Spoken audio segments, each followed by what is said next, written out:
Hello दोस्तों, नमस्कार। आप देख रहे हैं हमारे यूट्यूब चैनल एजुकेशन अड्डा पे आपका स्वागत है। तो दोस्तों, हम आज 24 प्रश्नों में पाषाण काल को समाप्त करेंगे। तो चलिए दोस्तों, हम देखते हैं पाषाण काल समाप्त करने की। तो दोस्तों, इसे नोट करते चलिएगा। चलिए, पाषाण काल का सबसे प्राचीन साक्ष्य इथोपिया व केन्या में मिला है। सबसे प्राचीन साक्ष्य इथोपिया व केन्या में मिला है। केन्या में मिला है। और आगे देखिए दोस्तों, पहला नंबर हो गया। दूसरा, पाषाण काल का समय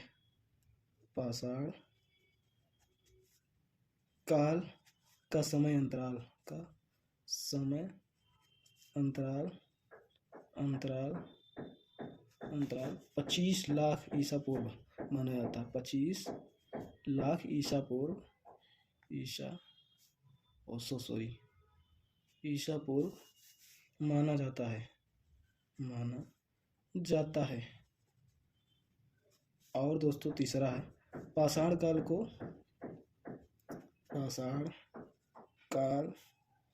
को 3 भागों में बांटा गया है। पाषाण काल को 3 भागों में बांटा गया है।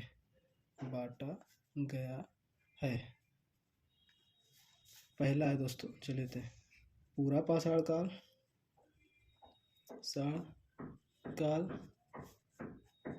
दूसरा है दोस्तों मध्य पाषाण काल।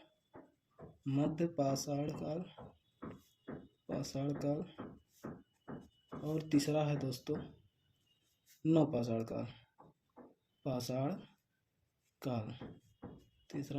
काल। दोस्तों, देखते हैं पूरा पाषाण काल में क्या क्या आविष्कार हुए थे। तो दोस्तों, यहाँ पर हेडिंग डालिए, पूरा पाषाण काल। इसका समय अंतराल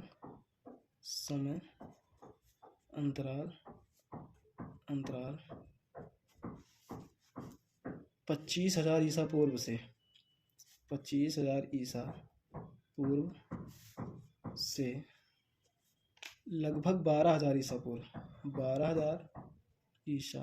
पूर्व माना गया है। और दोस्तों, इस काल में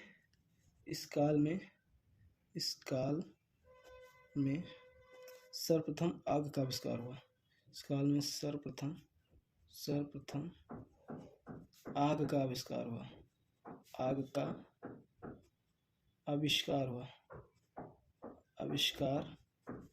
हुआ। और दोस्तों, मृतकों अपने पूर्वज मरे हुए इंसान को दफनाना जान गए। इसी काल में ये अपने जो इनके घर परिवार के थे वो एक्सपायर हो जाते थे, तो उनको दफनाना जान गए कि किस प्रकार दफनाया जाता है। दफनाना जान गए। और इसी काल में दोस्तों चित्रकारी करना इन्होंने जान गए। चित्रकारी करना भी इसी काल में सीख लिया।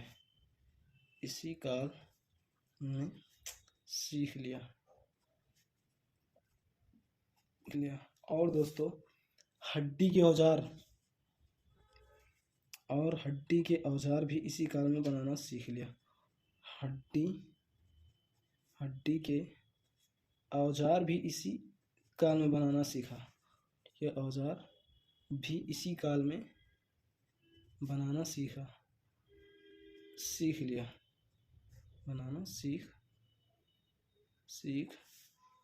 लिया। भोपाल में भीमबेटका नामक एक गुफा है। भीमबेटका नामक एक गुफा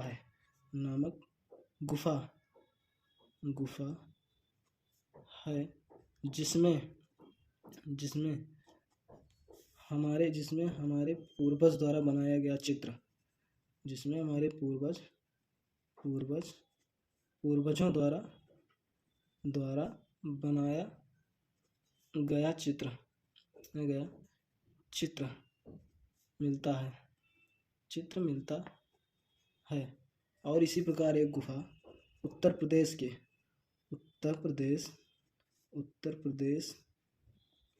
के मिर्ज़ापुर जिले में है।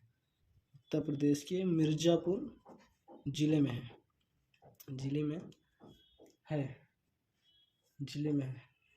इस गुफा से यह पता चलता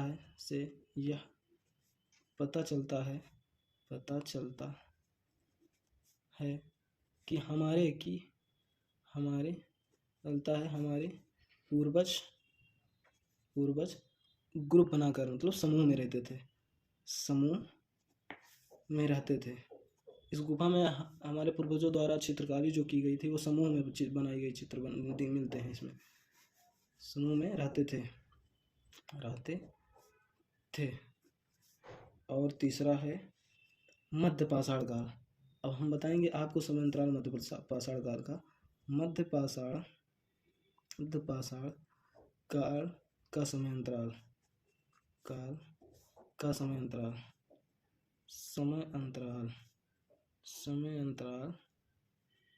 12,000 ईसा पूर्व से लगभग 10,000 ईसा पूर्व माना गया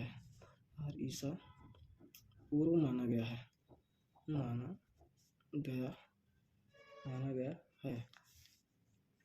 मध्य पाषाण काल में ही सबसे पहला प्राणी जो जीव होते हैं उसको पालतू पशु में कुत्ते को सबसे पहले, मध्य पाषाण काल में कुत्ते को सबसे पहले पालतू पशु बनाया गया। मध्य पाषाण काल में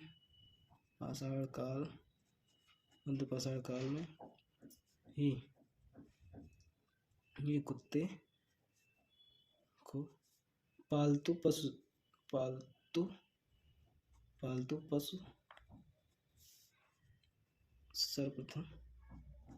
सर्वप्रथम बनाया गया। और दोस्तों, जो मध्य पाषाण काल के औजार हैं, पूरा पाषाण काल के औजारों से काफ़ी ज़्यादा छोटे थे। मध्य पाषाण काल के औजार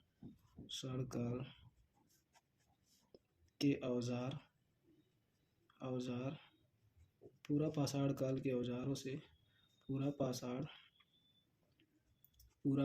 काल के औजारों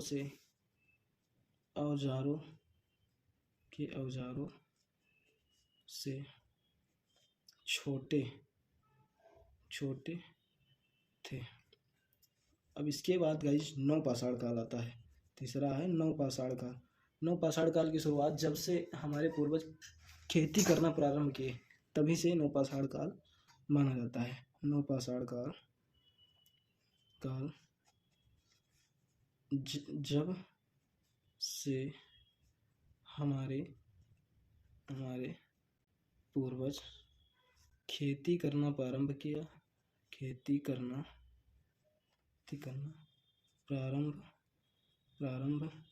किया तभी से नव पाषाण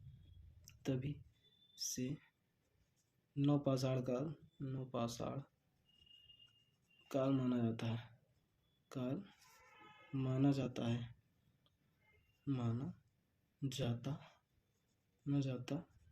है। अब आगे देखिएगा, इस पन्ना एक कॉपी फुल हो गई। उसके आगे इस काल में पत्थर सुडौल व भांडी आकृति के होने लगे, आकृति वाले थे। इस काल में गाइस तो देखिए, इस काल में पत्थर सुडौल व भांडी आकृति वाले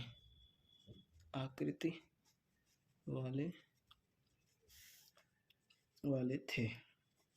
और चौथा तीसरा है, इस काल में नए नए औजारों का निर्माण हुआ। जैसे इस काल में नए नए औजारों का निर्माण हुआ।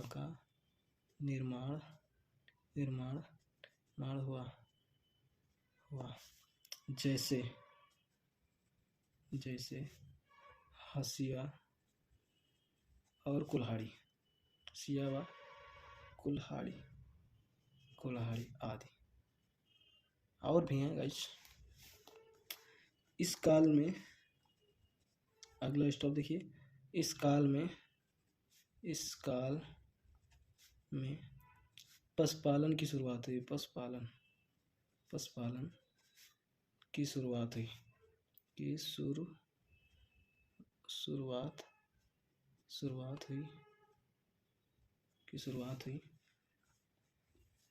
पशुपालन से हमारे पूर्वजों को लाभ, जैसे मांस हुआ, दूध हुआ, और उनकी हड्डियों से औजार बनाते थे, और उनकी सींगों से भी औजार बन जाते थे। इसी प्रकार के पशुपालन से लाभ लिख लीजिए।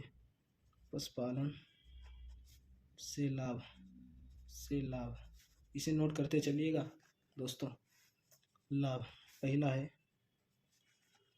इसको ऐसे करते समझ में आए आपको। पशुपालन से पहला है मांस प्राप्त करना।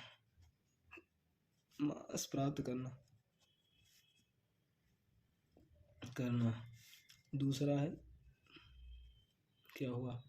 दूसरा है दूध प्राप्त करना, दूध प्राप्त करना।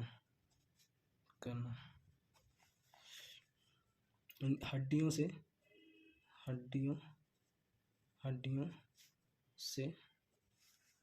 औजार बनाना।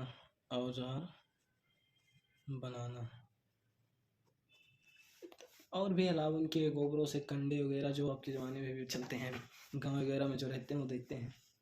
हम भी गांव से बिलोंग करते हैं गाइस। और आगे देखिए, जब इस काल में खेती का प्रयोग हुआ, तो इस काल में जो किसान, वो हमारे पूर्वज खेती करते थे, तो उसी खेत के बगल अपना अपना घर बनाकर, छप्पर छाकर वहीं पर रहने लगे। तो इसी समय या काल में मानव ने मिट्टी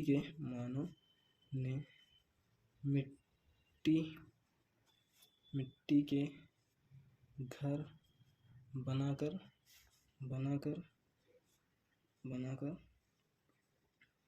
रहने लगे, अपने अपने खेतों के पास रहने लगे। और इसी काल में मानव ने नक्शी, मतलब कि जो घड़ा वगैरह बनाते थे, उस पर चित्रकारी करना भी जान गए। इसी काल में हमारे पूर्वज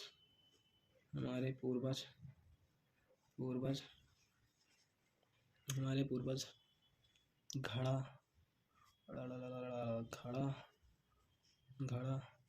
में नक्शी करना, इसे मटका कहते हैं, घड़ा मटका में नक्शी करना भी सीख लिया।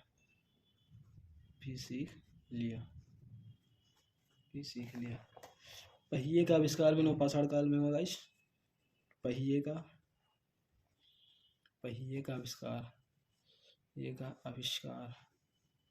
आविष्कार भी नवपाषाण काल में हुआ। नवपाषाण काल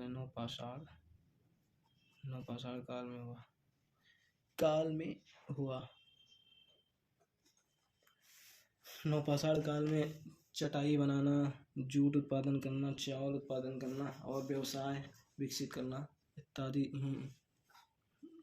नवपाषाण काल में जूट उत्पादन करना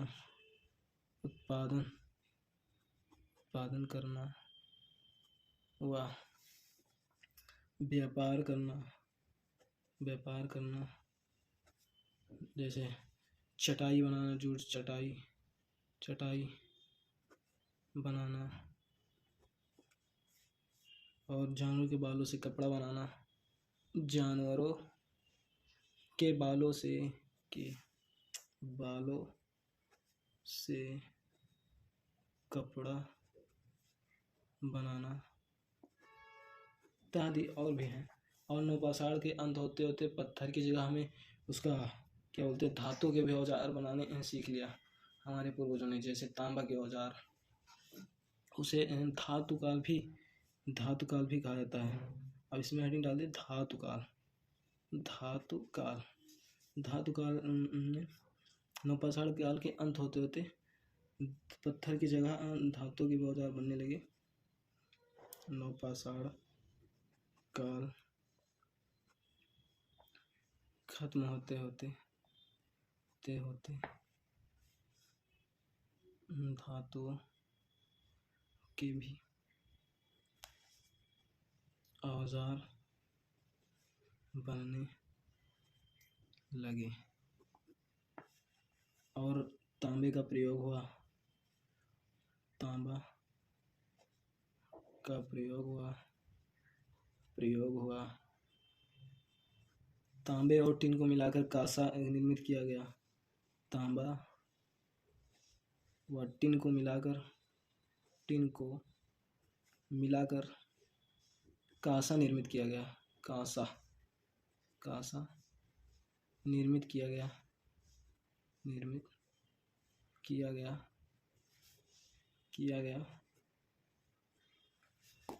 तो दोस्तों आज का स्टेप 24 क्वेश्चन खत्म और समाप्त हो गए हैं। तो दोस्तों हम आपसे एक ही विनती करेंगे कि हमारे वीडियोज़ को शेयर, सब्सक्राइब, चैनल को सब्सक्राइब और लाइक और कमेंट, जैसा वीडियो बना होगा वॉइस क्लियर आई होगी तो बता दीजिएगा गाइस। अभी हमारी न्यू पोस्टिंग है।